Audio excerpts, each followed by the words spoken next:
ગુજરાતમાં પુલ તૂટવાનો સિલસિલો યથાવત। હાલના ચોમાસામાં સિઝનની સાથે સાથે પુલ તૂટવાની પણ જાણે સિઝન ચાલી રહી હોય તેવું તાલ સજાયું હોય તેવું લાગી રહ્યું છે। તે અંતર્ગત આજે ગુજરાતમાં વધુ એક પુલ તૂટી પડવાની ઘટના ઘટી છે। વડોદરા પુલ તૂટવાની શાહી હજુ સુકાઈ પણ નથી ત્યાં આજે સવારે વધુ એક જર્જરિત પુલ તૂટીને ખાબકી પડ્યો।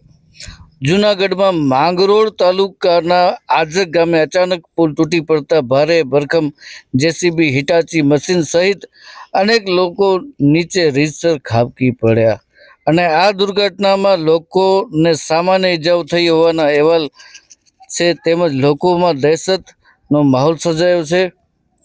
આપ નિહાળી રહ્યા છો ટોક ઓફ ગુજરાત।